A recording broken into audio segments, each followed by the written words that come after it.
Программабызды улантабыз достор, ушул албетте баланы тарбиялоодо мектептин дагы аябай чоң болуп көрбөгөндөй салымы бар. Ошол тууралуу кененирээк сүйлөшөлү деп, Сибаттын башкы директорунун орун басары Жапар Кыргызбаев жана Сейтек башталгыч мектебинин директору Автандил Тешебаевдарды чакырганбыз. Саламатсыздарбы? Саламатсызбы. Кош келипсиздер.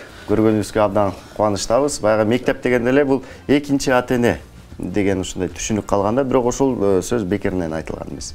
Негизи бала мектепке келгенде анын жүрүм турумун, окуусун, ийгилигин, жалпы эле кандай адам болуп калыптанышына мектептин таасири чоң да.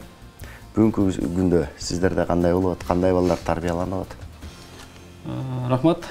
Саламатсыздарбы биринчиден. Абдан мындай туура азыркы коомубуздагы азыркы учурда биздин жүрөгүбүздү ооруткан маселени көтөрүп атасыздар. Мындайча айтканда, себеп дегенде бул жаштар чоңоюп бараткан келечек, биздин өлкөбүздүн дагы келечеги болуп атпайбы? Ошон үчүн бир тараптуу эле билим алып эле калбастан, окуучулар же болбосо балдар чоңоюп баратканда ошол эле учурда бир тарбияны дагы өзүнө жараша жакшы алып кетиш керек болуп атат. Эми жана орусчада образование бир, анан воспитание деп өзүнчө кетип атпайбы? Биз билим берүү эле деп атабыз, а бирок билим берүүнүн жанында тарбия берүү дагы өзүнчө бир процесс. Биз эми Сибат мектептери мурун 6 класстан алсак, азыр эми 1 класстан, башталгыч класстан баштап алып тарбиялаганга, билим бергенге аракет кылып атабыз. Себеп дегенде баланы жана жаш кезинен жакшылап тарбиялаш керек, жаш кезинен жакшылап эме кылыш керек деген принцип менен эле биз ошол башталгыч класстардан Автандил агайлар бул иштин ичинде буйруса жакшынакай тарбия бергенге аракет кылып атышат. Тарбия берүү боюнча айтып кете турган болсок, биз эми окуучуларга өзгөчө эмнени айтканга аракет кылабыз, же болбосо тарбиялануучуларга эмнени айтканга, эмнени үйрөткөнгө аракет кылабыз. Бул менин оюмча окуучу бул эме эмес да, жанагындай бир бош идиш эмес. Биз алып барып ичине мындай толтуруп койгондой эле. Окуучу деген биз менин оюмча бир шам, же болбосо орусча айтканда жана факел деп коет го, күйө турчу. Биз ошону тутандырып күйгүзүп коючу бир ортодогу ортомчу болушубуз керек да. Ортомчу күйгүзүп коюш үчүн дагы өзүндө бир от болуш керек да. Ооба да. Ошон үчүн биздин окуучулар, мугалимдерибизден же болбосо тарбиячыларыбыздан эң чоң талабыбыз биринчи өзү айтып аткан, өзү үйрөтүп аткан нерсени өзүнүн турмушунда өзү мисал болуп көрсөтүп берүүсү. Мындайча айтканда, ошол өзүндө от болсо, барып окуучуга күйгүзүп берип коюусу болуш керек да. Анан окуучу андан кийин өзүн өзү алып, жакшы алып кетип, өзүн өзү жакшы тарбиялап алып кетиш керек. Жакшы, Автандил агай. Сиз айтканыңызча, ошо билим тармагына кантип келип калдыңыз, анан кийин негизи эле тарбияда учурда баягы айтып атпайлыбы? Билим берүү бул жакшы нерсе. Анан кийин кошо мугалимдер көп учурда адеп ахлакты да үйрөтөт да. Жаныңдагыга сый мамиледе бол, же болбосо жаныңдагы окуучуну сыйла, бирөөнүн бирдемеси түшүп калса алып барып бер, жардам бер деген сыяктуу ушундай бир майда нерсе, бирок адамдын адам болуп чыныгы улуу адам болуп чоңоюшуна бир жакшы калыптанышына шарт түзөт да ушул нерсе. Сиздин оюңуз? Бул билим берүү тармагына кирип калышымдын себеби бизде ошол өзүм Кызылкая лицейини бүтүрүүчүсү болом. Ал жердеги мугалимдерибиз жана тарбиячыларыбыз бизге өзгөчө маани берип, тарбиялап, билимини берип, жол көрсөткөндөр, багыт көрсөткөндөр ошол кишилер болду. Андан кийин азыр ошол иштеп жатабыз башталгыч мектептерде. Бул жердеги иштин сырыны айтып кетели. Балдар кандай жакшы тарбияланып атат, сиз айткандай кандай жакшы кыймыл аракеттерди кылып атат. Бул жерде биринчи сыры бул тарбия берген, билим берген, талим тарбия берген мугалимдердин эмне айтып атса, ошону өзлөрүнүн жашоосу менен көрсөтүшү деп айтсак болот. Булар жашоосунда ал жерде үлгү болуп көрсөтүп атат. Андан кийин аны көргөн кичинекей окуучу болсун, лицейде окуган окуучуларыбыз болсун, баары ошону көрүп таасирленип атат. Бул биринчиден, экинчиден бизден өзгөчө өзүбүздүн иш алып баруубуз мектептин башталгыч мектептеги бул жерде сиздер айтып атасыздар, кантип тарбия берип атасыздар, сиздерге өзгөчө деп. Жок, өзгөчө эмес. Бизде мындай айтканда сыйкырдуу таякча жок. Тарбия мындай кылса эле. Бул өзүбүздүн эле жашообуздан, анан өзүбүздө болгон программанын, талим тарбия берүү программасынын үстүндө иштеп, бир гана бул жердеги сырыны, дагы бир сыры бул ата-энелер менен иш алып баруу.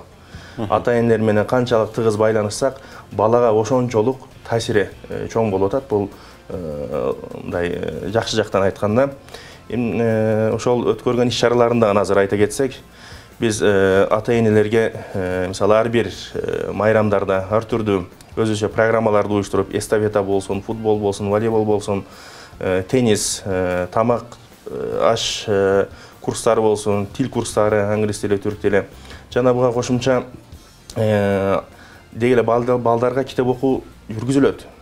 Мисалы бизде саат 8:30 сабак башталса, мындай окуу процесси башталса, 15 мүнөт разминка, мындай айтканда, машы бираз ошол дене тарбиялык мындай кыймылдар. Андан кийинки 15 мүнөт китеп окуу болуп, анан 9-да сабак башталат. Ошол эле китеп окууну балдарга эле эмес, ата-энелерге дагы сунуштар биз чыгарып, акыркы бир китебибиздин назаратын айтып кетсек, ата-энелер 100га жакын ата-эне окуп, келип катышып, сынак алдыгалардан анын жеңүүчүлөрүнө белектер менен сыйладык. Ошол бир өлкөнүн өнүгүү тарыхы деген китепти сунуштап, аларды окутуп, азыр дагы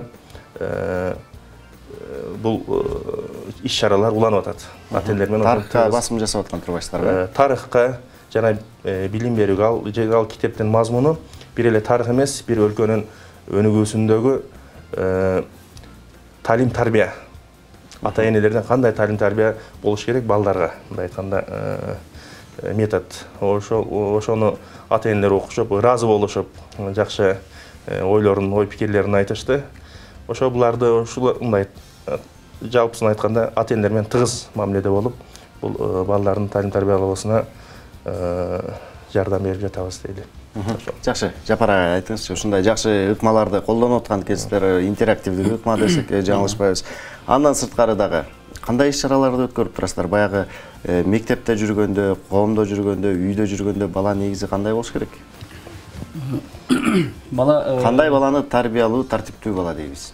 Кандай баланы тартиптүү тарбия дейбиз? Биринчиден өзүнү сыйлаган, биринчиден. Анан эне атасын сыйлаган. Жанагы биздин Эскак Разаховдун айткан сөзү бар эмеспи? Мен таза болсом, сен таза болсоң, коом таза болот деген бир эле мындай тазалык жөнүндө деп ойлобош керек да бул сөздү. Мен ойлойм, себеби дегенде окуучу үйүндө же болбосо мектептеги үйрөнгөн нерселерин үйгө барып мындай практика жүзүндө иш жүзүндө өткөрө алса, бир эле жанагы математика, физика, химия окубастан алган тарбиясыны, эне атасыга болгон сыйыны, дос жар арасында болгон сыйыны, көчөгө болгон сыйыны, урматыны көрсөтө алса, бул тарбиялуу, тартиптүү бала деп эсептесек болот да. Мен буга дагы кошумча кылып эмнени айтып кетмекмин? Жана бир эле бир мисал, жана Автанил агай да айтып кетти. Бизде бир былтыр бир конкурс өткөргөн болчубуз, окуучунун, бул бир эле мисал. Окуучунун баланын үйгө барганда жанагы электр энергиясын үнөмдөө боюнча биз мындайча айтканда бир аз практика жүзүндө счетчиктин эмелерин алып келип, анан бир айда канча электр энергия үнөмдөпсүңөр же кандай кылсыңар дегенде, биринчи класстын балдары же болбосо экинчи класстын балдары үйүнө барганда ачык калган жана светтерди өчүрүшүп, телевизорду көп көрбөй, мисалы үчүн бул деле өзүнчө бир тарбия да. Азыр деген балдардын көбүнчөсү, мен эми өзүм балдарымдан да билем, келгенде көбүнчө мультфильмде же болбосо интернетте отуратышпайбы? Электр энергияны үнөмдөө дегенде балким компьютерди көп колдонбошу мүмкүн, көп телевизор көрбөшү мүмкүн. Анан ошолорду айтып, анан эне аталардан келип көптөгөн бизге мындай отуздар болгондо ыраазы болушкан. Ушундай иш-чараларды өткөрүп атканыңарда алар тамашалашып айтып койду. Силер деген биздин балдарды эмес, бизди деле кошуп тарбиялап аткан турбайсыңар деп кээде тамашалашып коюшат ошентип. Мен ойлойм, бул бир кичинекей, сиз айткандай жана майда көрүнгөнү менен, бирок мындай коомго өтө эле мындай пайдалуу нерселер да. Биз электр энергияны үнөмдөгөн менен балким сууду үнөмдөгөндү үйрөтөбүз, башка нерсени үнөмдөгөндү үйрөтөбүз, убакытты үнөмдөгөндү үйрөтөбүз. Бул деген убакытты үнөмдөгөндү үйрөткөн деген убакыт азыр эми сатып алынбай турган нерсе болуп атпайбы? Ошон үчүн булардын баардыгы кошулуп келип, бир талим тарбиянын бир эсеби, жыйынтыгы болот деп ойлойм да мен. Талим тарбия дегенде эле жанагы түз отуруп, анан кийин сөгүнбөй отурдуң, түз отурдуң, баратканда түз бардың деген эле эмес. Бул эми общий мындай чоң карай турган маселе болуш керек деп ойлойм да. Мындай ошондо демек ал бала мындай сабагынан эле эмес, үйдө дагы бардык жагынан өзүн экономдуу да алып жүргөнгө аракет кылат. Анан коомго пайдалуу болуп жүргөнгө аракет кылат дегендей да эми. Жакшы, эми чоң рахмат. Мындай иш-чаралардын дагы көбүн өткөрүңүздөр. Жакшы иш-чараларды баштаган экенсиздер. Ыраазычылык билдиребиз. Негизи баягы бир адамды жакшылап тарбиялап койсоң дагы ошол адам элге, коомго кызмат кылса, ал көптөгөн адамдарга ушундай жакшы жагын көрсөтөт, аны көрүп дагы анан көптөгөн инсандар алектенип, ошол нерсеге суктанып, анан кийин баягы жакшылыкты жаратат деген сөз. Эң туура айттыңыз, рахмат. Чоң рахмат, келип кызыктуу маек куруп бердиңиздер. Сизге рахмат, чоң рахмат. Келип туруңуздар. Урматтуу достор, биздин программабызды коомчулукта жана дүйнө жүзүндө болуп жаткан жакшы жаңылыктар топтому улантат. Бардыгыбыз көрөлү, андан кийин жолугушабыз.